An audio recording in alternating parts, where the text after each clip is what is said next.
की तुम्ही आज राजूमामांच्या गाडीबद्दल तक्रार करणार आहे. जळगावचे आमदार आहे ना श्री राजू मामा भोळे, त्यांची गाडीवर आहे ना आता आहे ना अशोक स्तंभ चिन्ह लागलेलं आहे.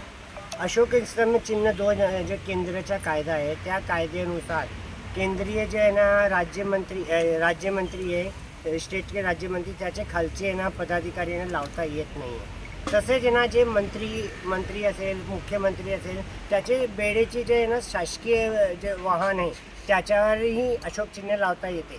त्या व्यतिरिक्त लावणं म्हणजे गुन्हा आहे, 2 वर्षाची शिक्षा आहे. यापूर्वी मी आहे ना जळगाव पोलिसाच्याकडे मी तक्रार केलेली आहे, जिल्हा पेठ पोलीसकडे तक्रार केलेली आहे. त्यानंतर आहे ना जे हे इथेच आहे ना आमदार अमोल चिमणराव पाटील यांची गाडी उभी होती, त्याची मी तक्रार केलेली आहे. त्यानंतर त्यापूर्वी आहे ना मी आहे ना जळगाव रेल्वे स्टेशनकडून जे आहे अनिल भाईदास पाटील त्यांच्या गाडीवर पण आहे ना असेच स्टिकर लागले होता, त्याची तक्रार केलेली आहे. त्या तक्रारवर कोणतीही कारवाई जळगाव पोलीसकडून झालेली नाही. म्हणून मी आहे ना 4 मार्च 2026 रोजी मी आहे ना थेट आहे ना पोलीस महासंचालक सदानंद दाते साहेब यांची भेट घेऊन तक्रार दिलेली आहे. त्यांनी माझी तक्रारवर असं लिहिलेलं आहे की जळगाव एस पी तत्कालीन जळगाव एस पी यांनी कॉल लावलेला होता आणि यांना माझे तक्रारी अर्जावर लिहिलेला 4 आठवड्यामध्ये कारवाई करून अहवाल सादर करावा.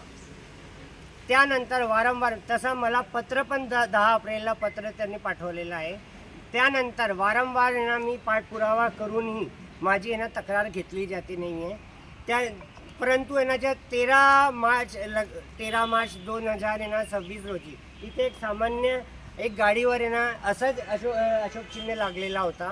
मी त्याची पण तक्रार केली होती की ना ते कोणताही नाही, तर अर्धा तासच गुन्हे दाखल करण्याची प्रक्रिया सुरू झाली होती और ते गुन्हा पण झाला होता. म्हणजे जे कायदा आहे ते कायदा म्हटले जातं की सर्वांसाठी समान आहे.